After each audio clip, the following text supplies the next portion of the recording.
Sono molto contenta di iniziare con, almeno personalmente, con un incontro di questo genere in cui vogliamo dare principalmente voce ai ragazzi, a chi sta aiutando i ragazzi, ai genitori in questo momento storico molto particolare. Nessuno mi sembra che stia dicendo eliminiamo del tutto la didattica a distanza, eliminiamo i computer. Io penso sia un nostro dovere proprio di adulti, trovare il modo di restituire quella dimensione sociale. Posto quasi di venirci incontro, io ho notato che ad esempio i miei professori ci danno tanto di più perché vogliono assicurarsi che noi seguiamo quello che viene fatto in video lezione, perché appunto sembra quasi che passi meno essendo al computer. Quando loro stanno studiando e questo fatto va ovviamente a coincidere con un'altra situazione di disagio, quella dei loro insegnanti, che probabilmente, impauriti dal fatto che loro non apprendano abbastanza, li caricano di lavoro.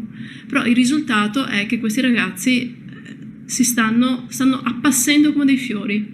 Parlando del bullismo, eccetera, dove avevo visto che c'erano dei gruppi di piante che nel momento in cui crescevano insieme, quelle vicine imparavano dalle altre a difendersi da determinati parassiti.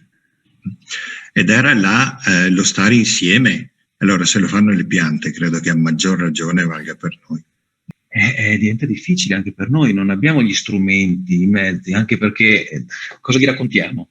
Abbiamo finito diciamo così, i buoni consigli, perché di fatto sono inchiodati a casa questi ragazzi, no? Io li vedo in un affaticamento psicologico che non sanno gestire e che ho l'ansia ormai dal genitore perché non so cosa fare. Noi non usciamo di casa da un sacco, stiamo facendo tantissime rinunce in vista di qualcosa che ancora non sappiamo, proprio perché manca completamente il dialogo con le istituzioni, manca una progettualità per il futuro, completamente tutto verso l'ignoto.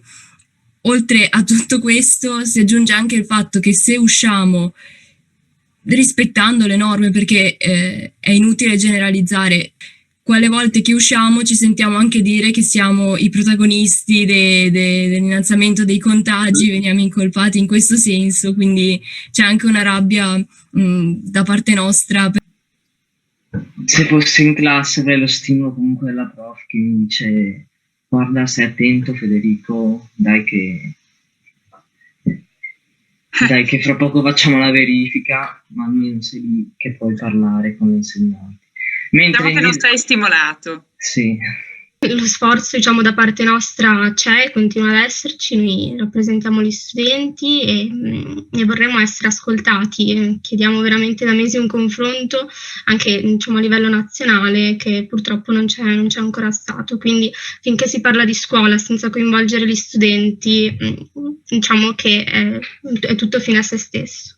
Non ci si può ritrovare come appunto a settembre, in cui è stato lasciato tutto a discrezione dei presidi delle singole scuole. Per esempio non ci sono ancora risposte neanche sulla maturità e quindi ci stiamo accorgendo che non si sta facendo nessun tipo di lavoro né dal Ministero né dalla Regione per dare un minimo di risposte a noi studenti. Quindi ci prendiamo questo impegno di portare all'assessore Donazzan insomma queste istanze e anche questo incontro, e vediamo se magari riusciamo a crearne un altro proprio di confronto con l'assessore o con chi di dovere, insomma. Coinvolgendo l'assessore alla sanità.